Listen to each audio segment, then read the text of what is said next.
Hey, thank you very much for staying with us.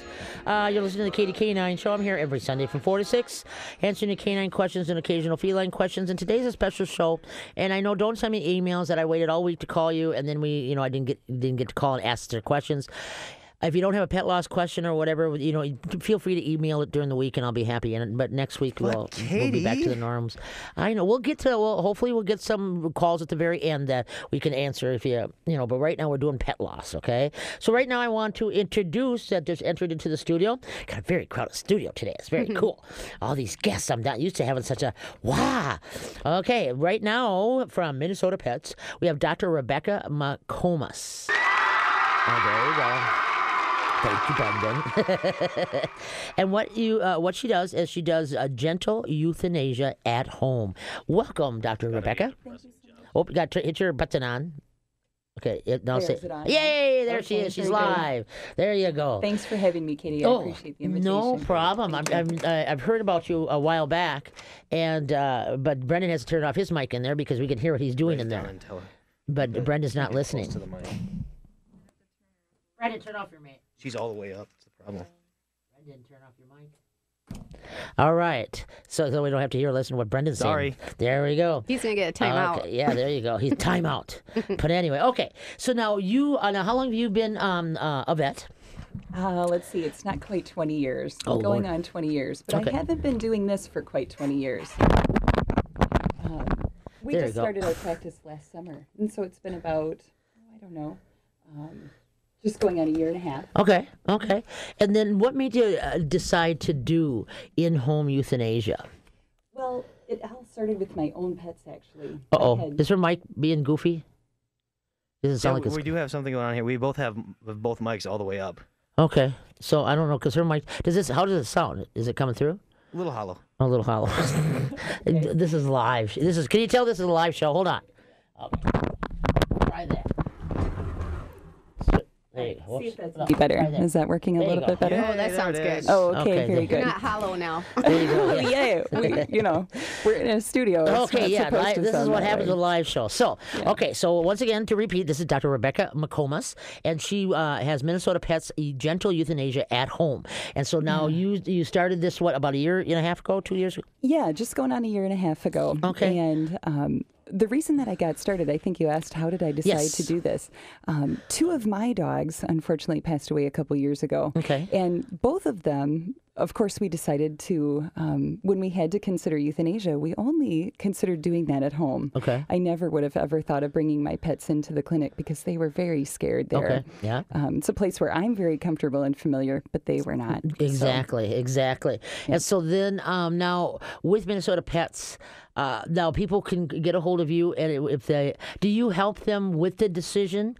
Oh, absolutely. To walk them through. You talked about that during your first hour, is that when is it time? Right. It's a really complicated and difficult part of this process. And so we have a social worker on staff also who's really good at talking people through that complicated decision making. Okay. And certainly any of the veterinarians who work with us, it's only a veterinarian who's visiting your home, a licensed veterinarian.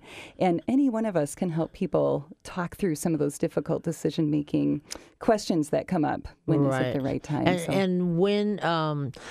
what is kind of the overall, as far as, like, let's say some of the listeners are listening and they have to make that decision soon, what helps them along? What are some tips that could help them? Well, you brought up one of them in the last hour, which is that question of quality of life. Yes. And really, that's something that I try to encourage people to think about. People often give us a call when they're thinking, is my pet suffering or is my pet in pain? Right. And that pain question can be kind of difficult to answer. We don't always know. Pets don't share that with us very much. And they don't want to share, especially cats, because then they are vulnerable to their surroundings, their prey. Yeah. So they try to. That's why when people say, all of a sudden my cat just looks sick, but she was fine for a long time. She probably wasn't. No, She was just good at hiding it. That's the big thing. Yeah. And same with dogs. They don't want to be weak to us. They want to be strong for us. And they're so loyal. Oh, yes. And they don't really throw a pity party for themselves. Right, exactly. They're not really moping around like we might if we, felt a hurt in our tummy or whatever that might be. Right. So we encourage people to watch for changes in their pet's behavior. Is my cat hiding a lot? Is it hiding in strange places that it maybe wouldn't have spent much time in before? You know, is my dog not doing any of the things that he used to enjoy? Does he not chase the ball or interact with our other pets much?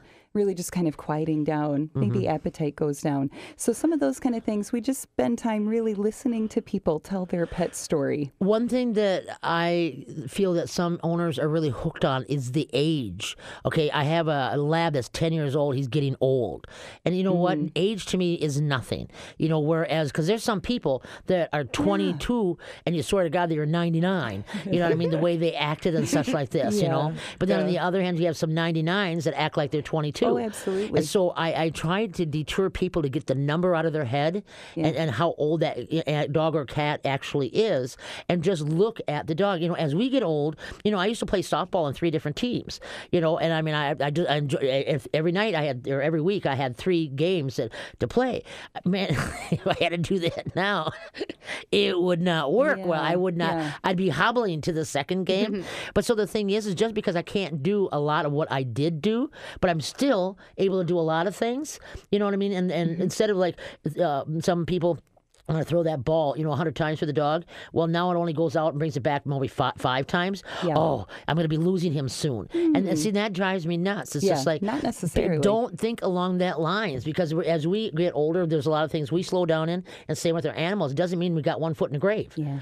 And that's where people get so fixed on like senior diets. Okay, my dog is 10 years old. I better start feed him the senior feed. It's like, no, he's not a senior. You know, the average cat is middle-aged at 10 years old.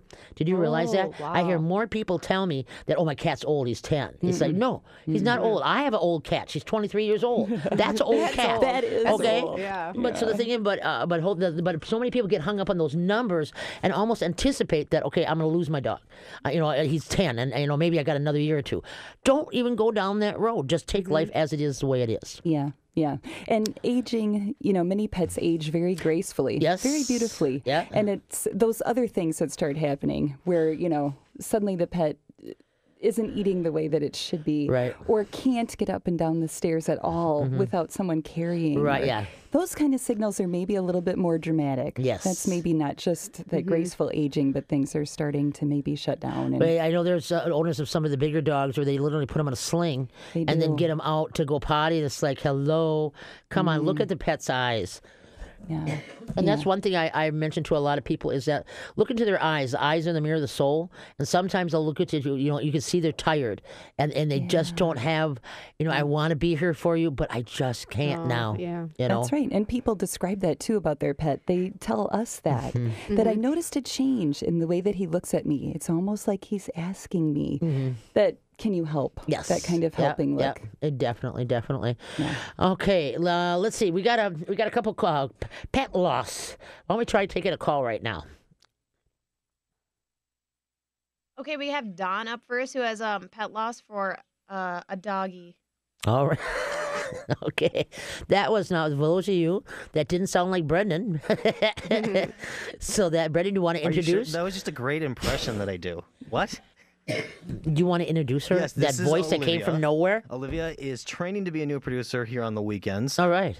and she has been gracious enough to screen my calls so I can sit here and twiddle my thumbs. Yeah, I see that. And you've been doing a very good job of that. No, just I'm the kidding.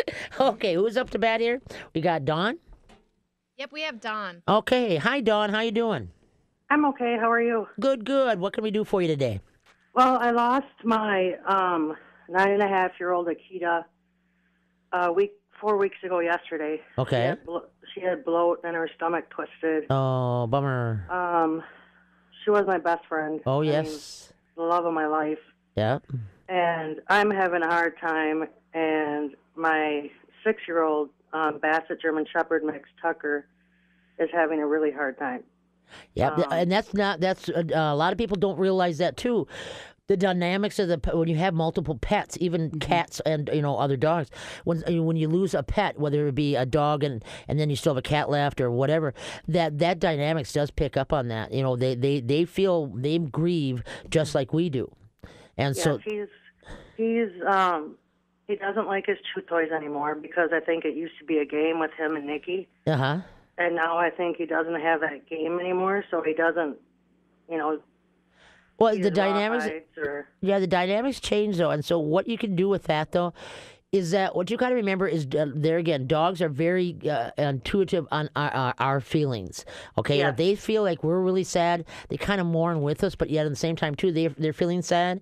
So what you got to try to do now is try to, as best as you can. You're gonna have good days and bad days, but when you can see the dogs being kind of sad, you need to be the cheerleader. Okay. Right, Hey, right. let's go do this, or let's go for down the Dairy Queen and get a mini cone or something. Try to change it up a little bit. You still can you gotta cry when you have to, but the thing is that you want to try to work with each other, helping each other get through this. And I'm sorry, that's what we're kind of doing. I mean, I had a bad day the other day, and he's usually not the consoler. My Nicky was the one that died. Mm-hmm. And Tucker came up on my love seat and put his head on my shoulder. And I just cried some more because I Oh, was you like, bet. You're a team. I was like, you little stinker. No kidding. Do you want to stay with us? We got to run to break right now.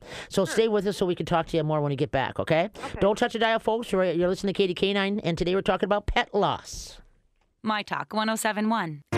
That justice is the one thing you should always find. You gotta saddle up your boys, you gotta draw a hard line. When the gun smoke settles, we'll sing Okay, get ready, folks. tune, and we'll all meet back at the local saloon. We'll raise up our glasses against evil forces, singing whiskey for my men and beer for my horses. Okay, and as usual, we do not advocate giving your horses beer. Unless they're $1 million horse and you drink Guinness. There you go. Good music. Okay, there you go. Okay, we got to do that every once in a while. Lighten the show a little bit because it's kind of a heavy subject. Okay, before we went to break, we were talking to Dawn, and she just lost about 4 weeks ago her Akita to bloat. And so, Dawn, you still there? Yes, I'm still here. Okay, and so the main thing what you got to do, this book that we were talking about, were you listening earlier? That's so easy to love, so hard to lose. You should really get this book because it will really help you work through your feelings. And no matter how much you talk about it and such like that, you really need to we gotta get. We got to start from the beginning and remember what the pet or the good times, okay, instead of just how bad we feel right now. Because even when I first got Lori's book, and like I said, of all the pets I've owned, it made me start smiling. Whereas, like the first day I got the dog, the things that we forget to really look at instead of just the hurt, okay? Yeah, she was the first dog I ever got. Oh, And really? I totally remember everything. She was a miracle dog. I mean, I adopted her, and then 3 months later, she had stomach surgery, and then 4 days later, she was paralyzed for like a month. And, Oh my! yeah, she went through a lot. She was my And was that was the first dog that you've ever owned? yes. Wow. So that's even equally hard for you because that first one is always, really that is not true though. The first one is the hardest one to lose. It's not. Each one is just as hard. It never gets easier. Yes, I lost a cat about 5 years ago, and he was like my rock cat, Mm-hmm. Yeah. and Nikki was like my rock dog. Okay. So it's like Yeah. my rocks are gone. But you know what though, and I'm a big believer in you've heard the poem Rainbow Bridge, right? Yes, I have. Yes. Okay, and I'm a big believer in that, and that's what keeps me going. So I just say, you know what, you're gone from my sight right now. But boy, and everybody gives me a hard time going, Kate, when you cross that bridge, you are not going to be able to move because you're going to be just literally ran over from everything that is on the other side of that bridge. And so that's what we just got. They're gone out of our sight for right now, but we will all be together. Okay. Mm-hmm. Okay, well, I thank you so much for your call, kiddo. Is there anything else we could... Okay, you take care. Thank you. And there's a poem in Lori Kaplan's book here, and this is one she said she loved, she liked the best, and it's called "I Loved You Best" by Jim Willis. This is where we part, my friend, and you run on around the bend, gone from sight but not from mind. My new pleasures that you will surely find. I will go on. I will find the strength. Life measures quality, not in length. On one embrace before you leave, share one last look before I grieve. There are others that much is true, but they be they, and they aren't you. Okay, wow. And I fair impartial, so I thought, will remember well you have taught. Your place I hold, you will be missed. The fur I stroked, the nose I kissed.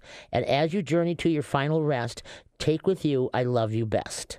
Okay, and that was by Jim Willis, I Loved You Best. And then she has other poems that are in here, you know. But like I said, yeah, the tears I'm are over here crying.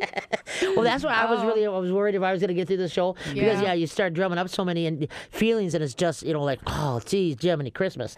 So anyway, okay, now back to Dr. Rebecca with Minnesota Pets. Now, how can people get a hold of you as far as, if they do you offer like a consult service that people can talk to or whatever? Yeah, we have a website, minnesotapets.net. You have to spell it out all the way. Okay. And our phone number is listed there. Okay. People can certainly give us a call. It's 651-354-9423. Okay. And we try to answer it live as much as we can, 7 days a week from 8 to 8. Oh, wow. That's a big time commitment. Yep. And we have 4 doctors in our practice, so we see appointments every day. Oh, wow. Okay. And if, sometimes pet loss doesn't come at a very predictable time. Now, do you just deal with pet loss, or are you a regular clinic that... We are not a regular practice. We're only house calls and only at the time of end of life. So only euthanasia. Well, that is really, really, that's awesome. Because that was, I heard about you, I think it was through Dr. Jessica Levy, because I had gotten somebody called, and I said, I don't know anybody that does in-home. Yeah. They just don't know. You got to bring them in. And so she mentioned your name, and so that's why when we decided to put this show together,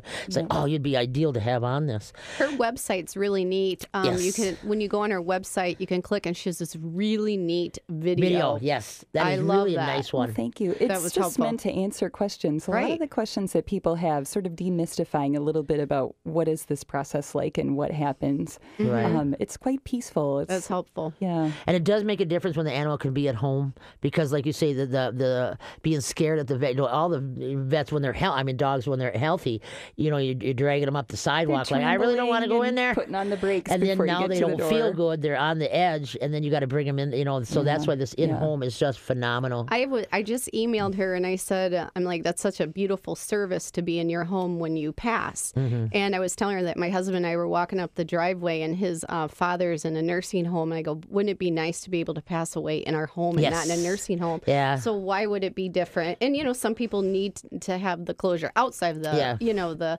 the home too, because it may upset or whatever. But we want to pass at our home instead of away from home. So right. And why would it be different? And you know what I said? There's a lot of times, Dr. Rebecca, that I feel that we're more humane to our animals than we are to our humans.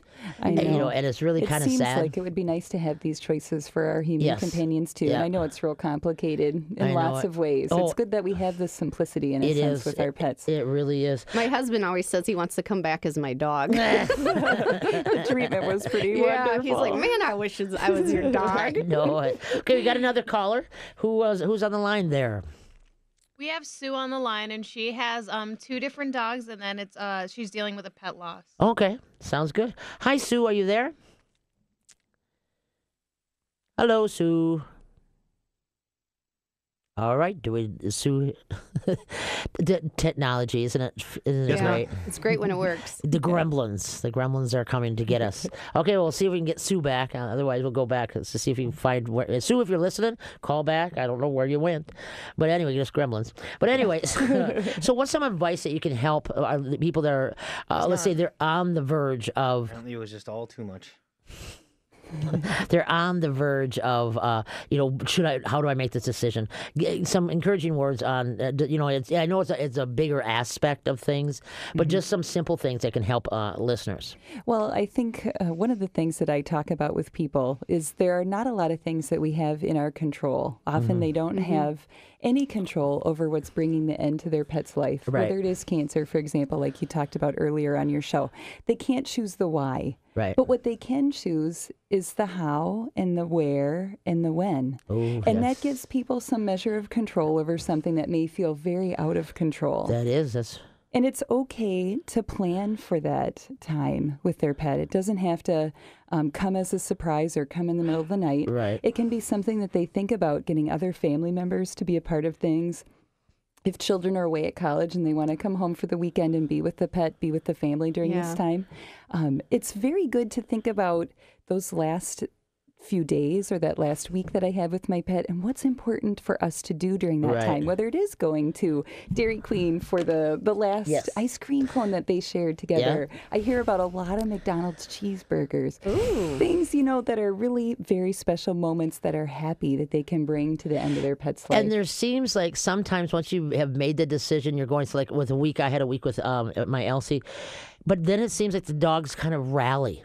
It's like they seem to get better, and it's like, did I make the right decision? It's an emotional roller coaster for people during that time. Yes. It's very normal to see those temporary rallies. And the important thing to keep in your own mind psychologically is to just realize and recognize, I had a friend who called it a gift. Yeah. It's a gift that your pet gives to you. Yes. At the end of their life, and it's not going to last forever, but it's a time that we can enjoy together and know that things will change again. Yeah. We don't know when. And there's so many people that once they have that loss, they don't want to feel that pain again, to feel that bad, and so they don't want to open their heart to love another animal.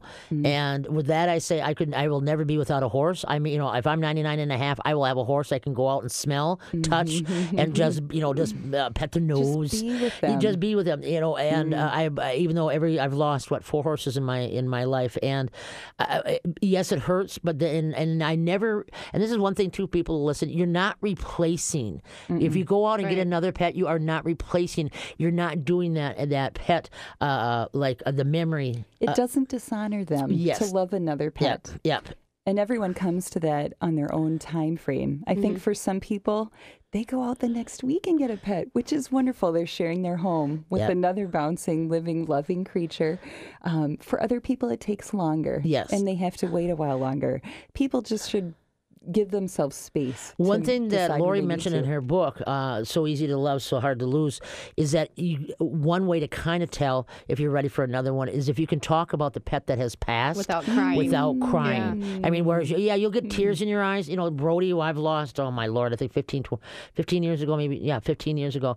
You know what I mean? It took, and like with Elsie, it took a while, but, tears would come, but I would not break down like okay, and then you just that whole emotional just comes flowing out.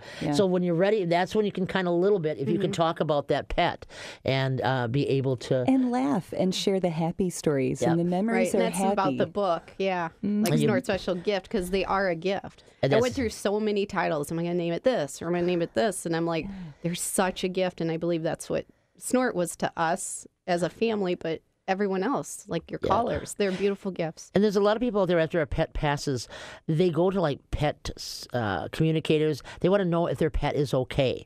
And the thing is that I have a hard time with that because it's just kind of like they are okay because they were suffering here, kind of, sort of. So, and as we go over to the other side, the Rainbow Bridge, I really believe they come back with Ginger, you know what I mean, that don't worry, like I said, we will all see each other, but they went to a better, even though they're not around you per se, they're in a better place, hopefully jumping around and being able to run after that tennis ball. Hard for us, but it's easier for them. I hope we can run after the tennis ball when we get up there. That's what I'm worried about. Okay, we're going to be right back. And did you say we have Sue? Did you follow Sue again? Okay, so when we come back, we'll be talking to Sue. She's got a couple questions and that. So don't touch the dial. This is the Katie K9 Show. I'll be right back. MyTalk 107.1. Yeah. Thank you, Brendan, for thinking of that, lifting the mood a little bit. All right. Okay, thanks for hanging in there. And once again, we have the author of Snort's Special Gift, Suzanne Yu, here. And you can go to Suzanne, U-Y-U-E. Suzanne is S-U-Z-A-N-N, and then Y-U-E.com. Yeah, no E. No E. And then we also have Dr. Rebecca McComas. McComas. I know it's a tough one. We'll just point at you and you just say McComas, it. Yeah, there you go. That's what I got in my head. I always thought it was McComas. I can't get that out of my head. And she's with Minnesota Pet Gentle Euthanasia at Home. But we have a caller on the line. Let's take the caller right now. All right, Sue, are you with us? Yes. Hi, Katie. Sue. What can we do for you? Okay. Last Saturday, my 10-year-old Bouvier died in the house, and my Briard, who's 8 years old, has not eaten a thing since it happened. Okay. She is just freaked out about it. Mm-hmm. And so I just, I don't, I've tried all of her favorite things. I've gone to Arby's because she loves Arby's, and I've mixed that. I've cut that up and put it in her food, and I can't get her to eat. As soon as I put it in front of her, she gets up and walks away and moves it to another room. Okay. So now she hasn't eaten since last Saturday? Right. Okay. And then now, what food were you originally feeding?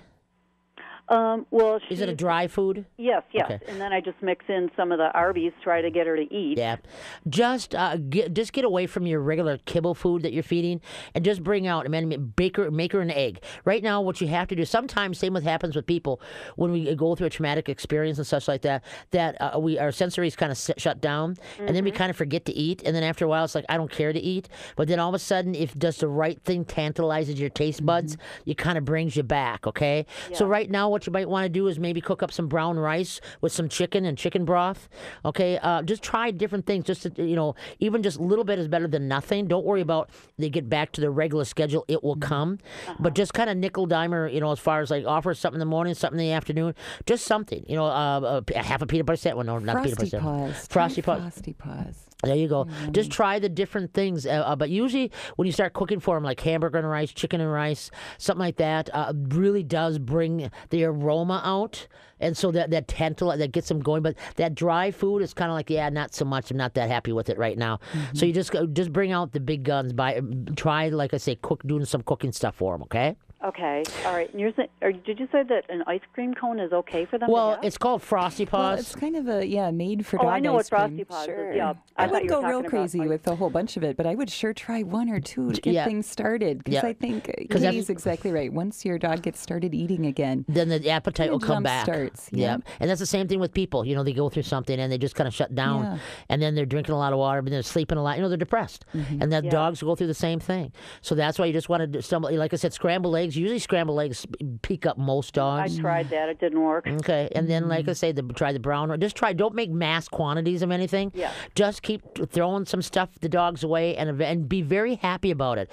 See, unfortunately, if you're giving this like, oh, come on, you got to eat, because, if your demeanor is like that, then the dog is like, oh, crap, that's right, I feel crappy, So you want to be, hey, look what I got. Oh, look at this. Look, I'm eating some of it. How about that? Oh, yes. Why don't you give it a shot? And so you've got to kind of, even though you're sad, it's sad for all of us, but it's really important that like I said earlier, sometimes when the dog is down, we have to be the cheerleader, and then when we're down, then the dog will be there for us. All right, and so that's why you just have to try to find your squirreliest voice and just your perkiness, and just try to entice the dog. Even if you maybe try some chicken broth. Okay, start out with that, because remember, dogs eat according to smellability, not to patability. So find something that the dog, and like I say, the Frosty Paws, or even you got a scoop of ice cream, try it. Just right at this point, we don't care what it is. We just want to try to get the taste buds up and going again, and then get them out, take them for a car ride, because the dynamics of the house. Now, can I ask you a question? Now, the one that's left behind, was that the older or the younger one? Yeah, this is the younger one. That's 8, and the other one that died was 10. Okay, and so then that dog was brought into the house as a puppy, correct? Yes. Okay, so usually what happens is that time the puppies bond with the dog in the house. Oh yeah. So it's a greater loss, because all of a sudden now they don't have they hide behind that dog's apron strings kind of, and get their what you want to call it, their confidence, from now they have to become their own dog, their own being, and that's really hard to find their feet, because they're used to having the other dog in their corner. And so, and even if that other dog was maybe, like you would think that that one was number 2, and then your younger one now was number 1, the head of that one. No, the whole thing is that the dynamics has changed, and so it's really, really hard for those puppies to lose the dog that is kind of their mentor. Oh, yeah. Okay. Yeah. So that's what you just got to do. Just find something. Now, obviously, no chocolate, no grapes, but just try anything. Just little bits. You're going to hit on something eventually, but offer it in a fun, happy way. And then try to do some fun things with the dog, even if for 2 minutes. Even if you throw the ball once and they go get it once, great, we're happy. Yay, you. All right? Yes. Okay. Can they smell? I brought her ashes home a couple of days ago, and when she was cremated. And can they smell and recognize that that's the dog by the ashes? Because she was smelling the box like crazy.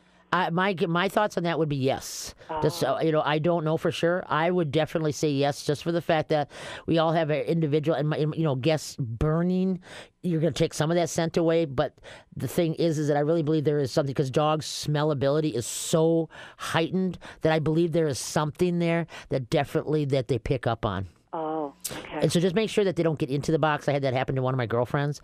The other dog got into, and literally ashes all over the place. Ooh, no, I put it away. Yeah. So it was just so that's why I think they really do. They're not sure what it is, but they know it's it's curious about it. Yes, exactly. Oh, okay. So I'm sorry for your loss, and that's a major bummer. Was the dog sick, or was it just out of the blue? Yeah, she had a big, huge cyst on her hip that I had removed back in August. Okay. And the vet said that the cancer, he could tell when he opened her up to take it off, that the cancer had spread way out, throughout her whole body. Yeah. Yeah, see, like I said, our dogs aren't dying of old age, they're dying of cancer, and it's a bummer. Yes. And so that's why, like I said, you get that Lori Kaplan's book, Help Your Dog Fight Cancer. Yes. Because it really does make a difference. And the first thing she's going to tell you, you pull the dog off of all processed foods, and you just start cooking for them or doing raw or dehydrated and such like that.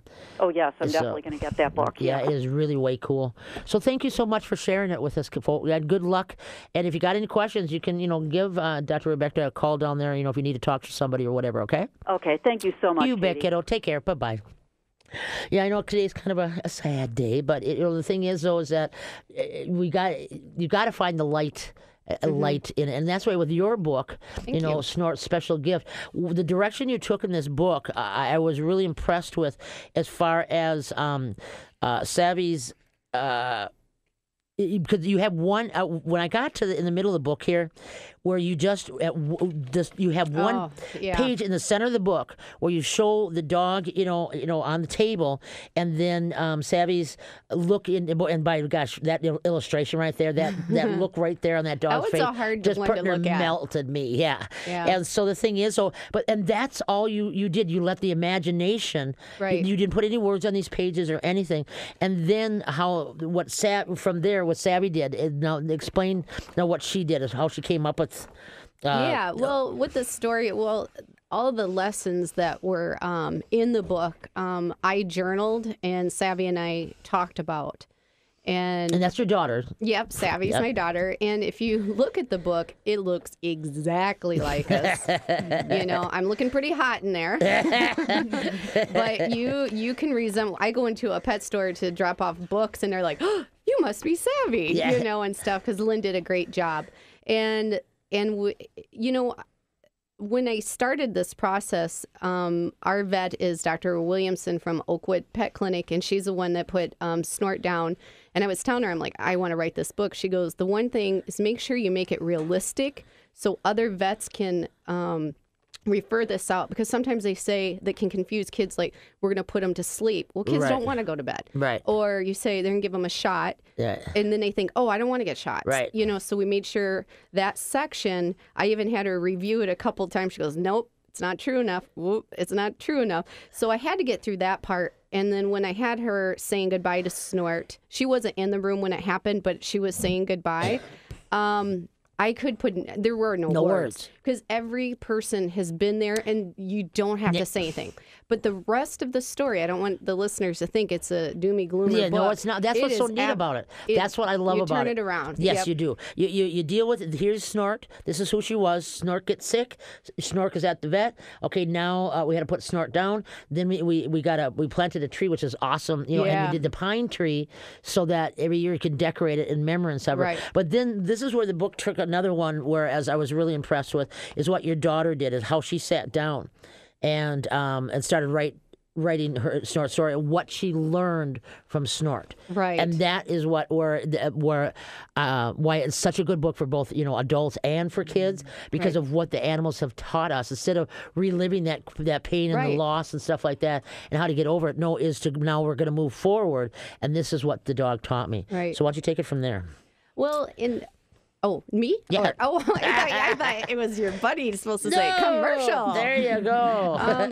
Well, and at the end of the book, though, too, is I didn't want the book to end with our family story. So at the end of the book, there's a family activity that the family can complete it, like what did you teach me? What are the gifts you gave me? And then there's a little picture frame like the one of Snort and Savvy in the back. And I have probably 75% of the people buying this are adults. Yeah. They're buying it for their aunt that lost their cat of 16 years. And so I have a pet gallery. I have cats and the dogs. Even though it's about a dog, there's cats up there. Iguana, you can do it with all. I want everyone to send their picture in because I think it's just neat to have their own gallery. It is. It really is good. And then, but like I said, it's an overall the way you dealt with the whole loss, and I was just really it's a must for everybody, especially if you're dealing with kids. You know, the kids have lost their pet and such like that. Whether it's a dog or a cat, even though this happens to be about Snort, which is a boxer, it's really important on this one because, like I said, this is one of the better books, and I'm so glad that you sent it to me. Great. But anyway, we got to take our last break, because we're going to come back, and then we're going to finish up with both Dr. Suzanne. Now I give you the doctor. There you go. I got too many people that I've got to remember here. It's driving me nuts. Okay, we got Suzanne Yu, and then we got Dr. Rebecca McComas. There we go. We'll be right back. MyTalk 107.1. Okay, folks, thanks for staying with us. I know this week has kind of been hopefully it wasn't a bummer. It's a question of just enlightening you on, how to deal with pet loss, and because it is a tough subject, and no matter if you got, a hamster, to a horse, you're gonna have to deal with, they leave us, just like with our friend, in the human world, all our friends, that's just part of the whole circle, and everybody can deal with it different, and hopefully today helped you a little bit, whereas if you have been dealing with it, a little bit off, but now, I want to thank you for coming in, and you've spent the whole 2 times. It's always nice to have somebody here, then I don't feel like I'm so alone in here. Right. And so, then that's author Suzanne Yu, W-U-E, and Snort's Special Gift. And we've been mentioning, now where can they get it? They can go on SuzanneU.com, and there's a lot of locations where you can purchase it, and it's at Barnes & Noble. Okay. Oh, okay. Yep. And so, yeah. Okay, and then you've got some book signings coming up. Yeah, I'm going to be at Lulu and Luigi, and you can go on my website to find out at all 3 of their locations, in Barnes & Noble the day after Thanksgiving, which is huge. Yeah. I don't shop, so it'll be a good place for me to just sit and hang out and meet some pet lovers. And then the day before Christmas Eve, so I'm sure all the husbands are running around, what am I going to buy? So I'll be there. Come and see me. So they can go to your website, which is Suzanne, SUZANNYUE.com. But you can go to mytalk1071.com, go to my show page, and I've got all the links for, So Easy to Love, So Hard to Lose, and then for Snort's Special Gift. And then Dr. Rebecca, we got yours up there, MinnesotaPets.com, right? .net. .net.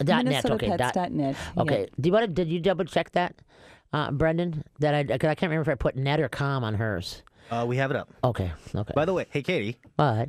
When are you ever alone when you're doing this? I'm standing right here. Well, no. I mean on this side. I can't hear. Ouch. Okay. Oh, I'm sorry. Okay, I apologize. Say, Sue that just called in and Dawn that just called in. If you're still listening, can you please call back in, because we got something for you. So Sue and Dawn, the 2 calls we just took. Can you please call back in so Brendan can talk to you for a minute? So I greatly appreciate it. You didn't do anything bad, okay? It's all good. There you go. Okay, now for the listeners, now is it expensive to have you come to our homes? Our overhead is pretty low, and so it's very affordable. It's $225 to visit people's homes. Okay. And then if people need assistance with cremation services, we very often take the pet with us for that too. Okay. And so our website runs down what those options are for people. There is cost associated with doing cremation, of course. Right. But people have lots of different options available depending on what they need, what they want. And one thing, they need to go to your website, because that little YouTube video that you have really does help. Yeah. And one thing I gotta is really, you have a very calm voice. Yeah. And so you'd be the perfect person to talk to when the world is hysterical, when you're going through all this. Sometimes that is what people just need. Oh, exactly, because you have that very calm voice. Me, on the other hand, who's going 100 miles an hour, I would not do well, with that. I can't do dog training classes. That would not be my thing. We all have our gifts, don't we? Right. There you go. But no, but that's one thing. That's an awesome option, and I think that is really that people need to look in. That there are choices out there, yes, and there's people to talk to, so that to help you through this. Because so much, especially if a person has never had a dog or a cat, and they have to go through this, they don't know. That first experience with this is really complicated and scary for many people. Yeah. And there's a lot of questions. They want to know where they can go to have those questions answered. And their veterinarian in the clinic is often able to help answer those questions too. But if they don't have a veterinarian or they just want another opinion, we're more than happy to talk through some of those issues with people too. And people have to realize that because a lot of vets that have to do it all, they're very busy, and this is where, since you specialize in it, you can be there. You're totally there. It's like when you're talking to a person, they're not looking at you. You know what I mean? And you wonder, are you hearing what I'm saying? And whereas your vet, God bless their soul, they try to do the best they can, but they're being in so many different directions where it's so unique that this is what you do, so that you're not in all over and come back in. You're right there for them. We can very much focus on the family that's right in front of us, and there aren't those distractions of somebody barking in the next room, or it's very much in that moment and there with them. Is it that difficult family. for you sometimes? I mean, how do you deal with it? I would be just a slobbering mess. I'd be like, what are we going to do with her here? Well, it would be really tough. In most all of our appointments, there's a lot of emotion involved. It is an emotional experience for people to go through. For us, it's just really important to be as supportive of the family as we can be.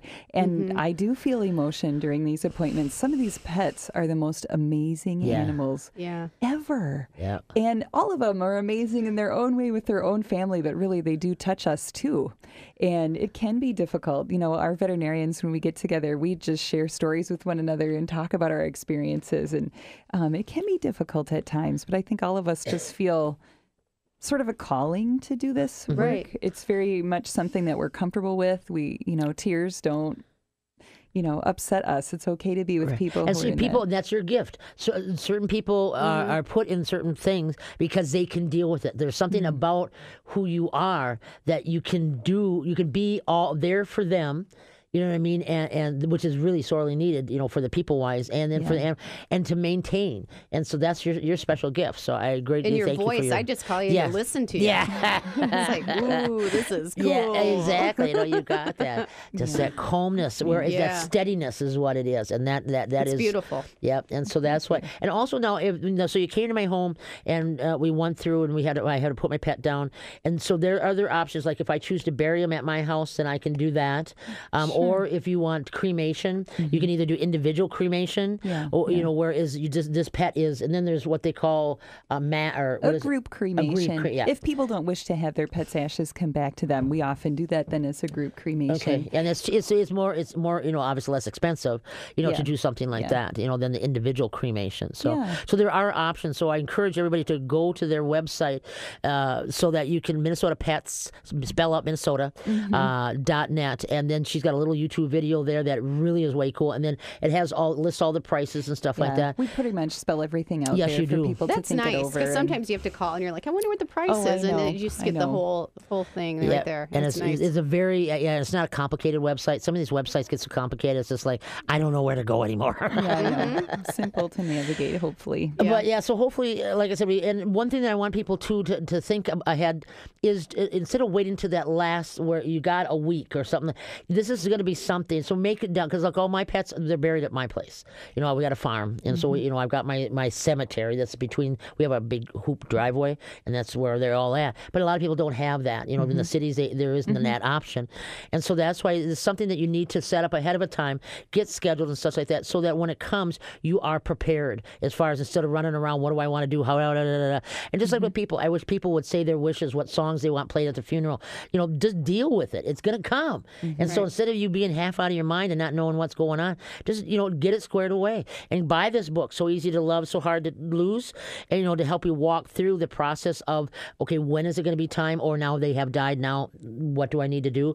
And then like with Snort's special gift, like I said, this is going to be an awesome stocking stuffer for everybody. It's just terrific. This book is outstanding. Thank you. And any neighbor or a niece or a grandchild or anyone who's lost a pet, honestly, if it is a goldfish, it is still a very important You pet. can relate to that. that. Yeah. And that loss is significant. The tears will come. Oh, I know it.